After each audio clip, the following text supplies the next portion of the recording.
Hi everyone, welcome to Introduction to Literature, English 125. In today's lecture, we're going to look briefly at the different types of readings that you will do in this course. We'll talk a little bit about language, and we'll talk a little bit about how you critique the readings that you will do, the kinds of writings that you'll do, and how you critique that. So the first thing I want to start with is how reading literature is very different from reading your textbook.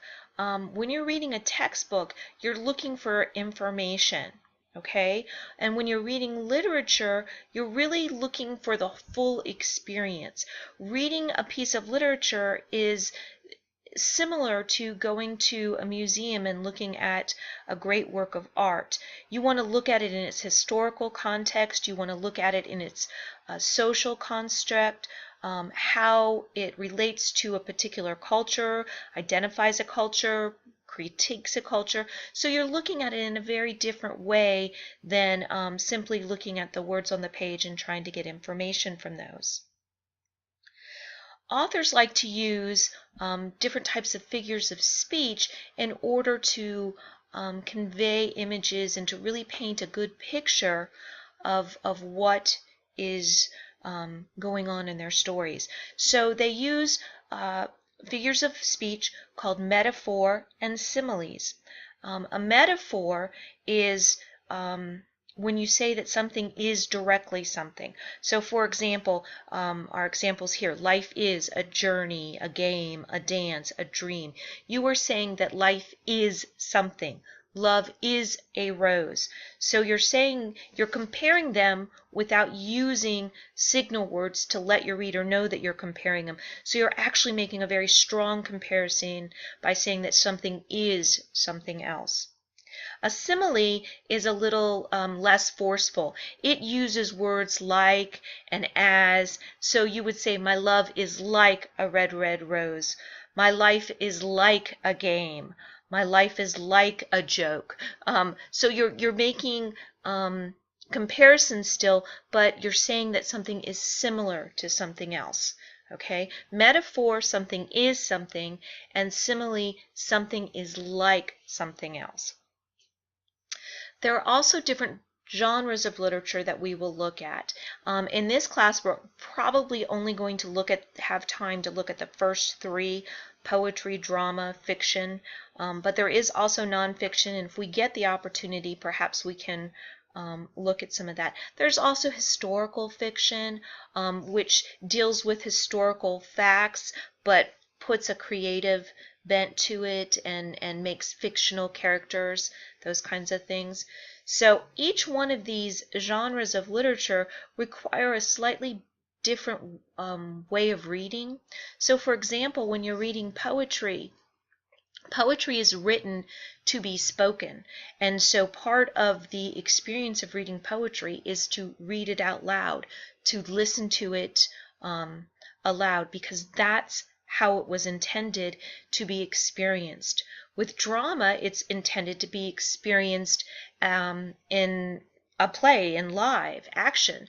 So you have to imagine when you're reading drama that the stage is in front of you and people in costumes and all these other things, and so you don't have a lot of description. All of the information that you get from drama comes from the dialogue. So it's a very different experience. Fiction is equally as creative, and it's dealt primarily with the page. So you're looking at the page, you're experiencing the words for themselves, and you'll still get lots of imagery and lots of information, but it will be in a very different format from poetry and drama. Nonfiction is similar to fiction. However, nonfiction, of course, is based on facts. So there's truth there. There's usually a lot of research, a lot of evidence, which is very different than what you get from fiction. There are also different types of, or different ways of critiquing drama. Critiquing literature.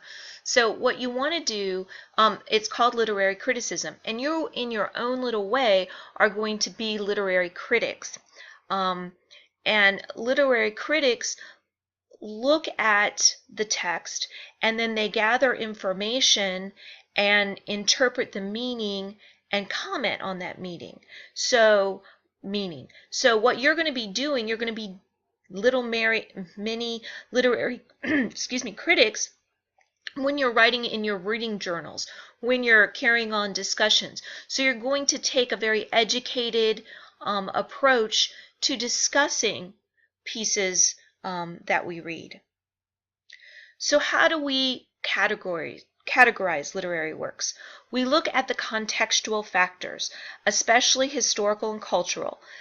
So when you're looking at the context, you're thinking of when, who, and where. Okay, depending on what short stories we read, when they were written is really important because it impacts the kind of language, it impacts the topics, who the characters are, even gender will impact the topic, the information that you get, the descriptions.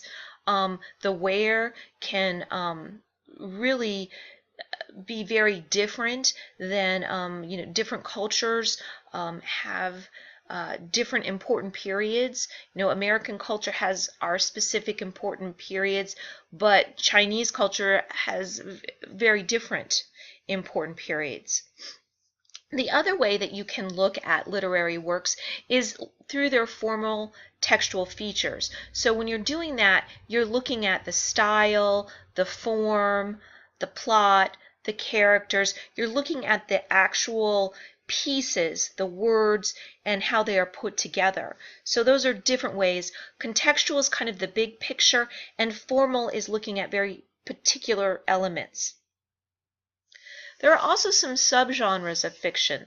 There's a novel, the novella, and the short story. The short story is what we are going to be focusing on in fiction. There's lots and lots of short stories in your textbook, and that's what we're going to be focusing on for fiction. Some of the subcategories of these subgenres, so we've got genres, subgenres, and then subcategories, is the Bildungsroman, the biography, the autobiography, and the memoir. The Bildungsroman is it's a German word, and what it means is in search of. So these are really the coming of age stories, the stories where people learn about themselves, something important about themselves or about their life or about the world around them. But it's some kind of changing. It involves some kind of change in them, and usually some kind of search for meaning. Biography, you know what that is. That's about a person's life. Autobiography would be what you write about your life or what the author writes about his or her life. And then a memoir is a little bit different from an autobiography because it's more about your memories. It might flow together in a very different format. And those are just a few. There's tons and tons. So what's the difference between a novel and a novella? A novel, which is a long work of fiction, is about 40,000 or more words, typically published as a standalone book. It has a plot, usually a subplot, detailed setting, relatively large number of characters. In a novella, it's a work of fiction that is a little bit more than a short story, but not quite a novel, and it works the same. It usually is published as standalone. It can be in an anthology, but usually they're standalone. They're real thin little books, and they are between a short story and a novel in that they will have a plot. They may or may not have a subplot. Their setting may not be quite as detailed, and they will have fewer characters. So I talked about this already. The Bildungsroman is an education novel. It depicts the intellectual, emotional, and moral development of its main character.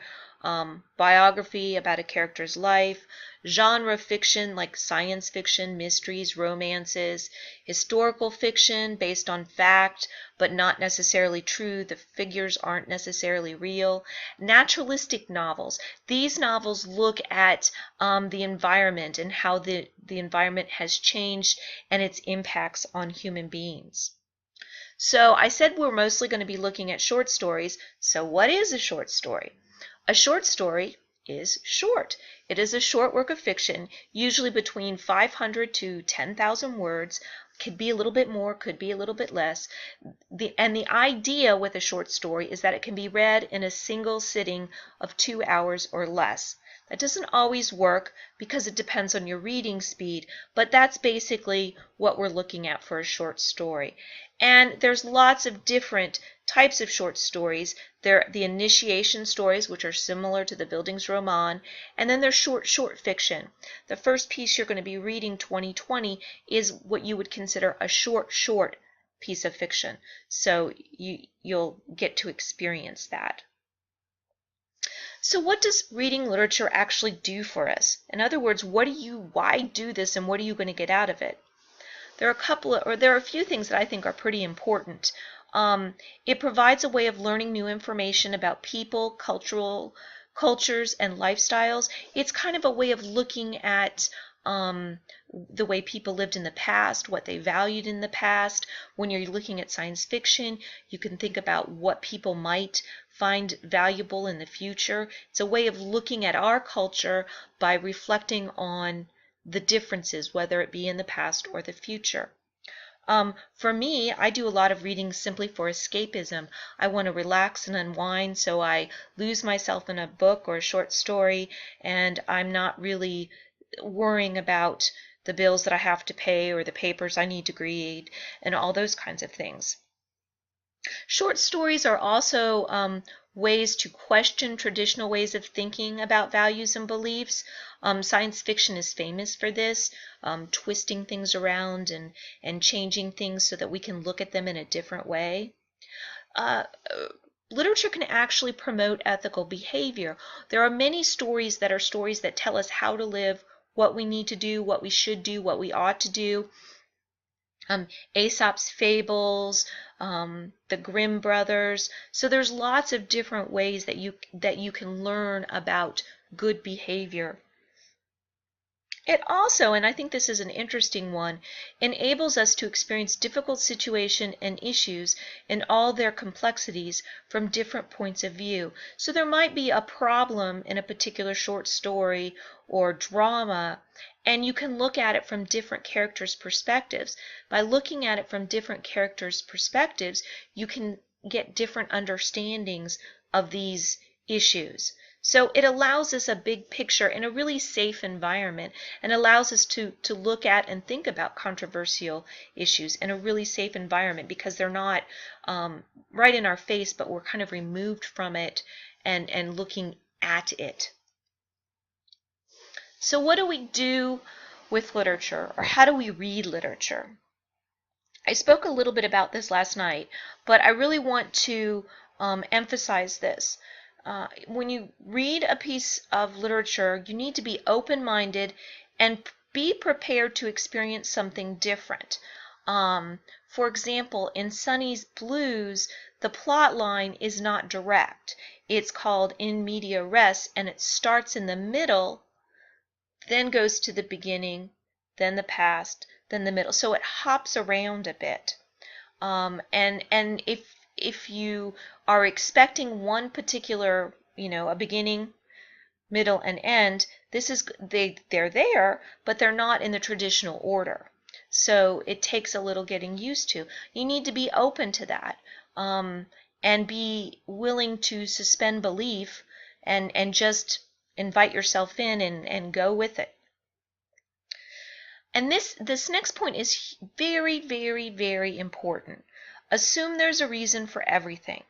Authors choose each word carefully and with an intended impact.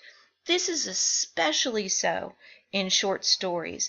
In short stories, every single word matters. They are carefully crafted, and every word is used for a particular emphasis to appeal to a particular emotion. So there are very specific and direct reasons for why an author writes what he or she writes in a short story. So that's important to remember, that there's everything matters. So don't think that, the descriptions of characters are irrelevant. There's a reason why the author is describing the characters as he or she does.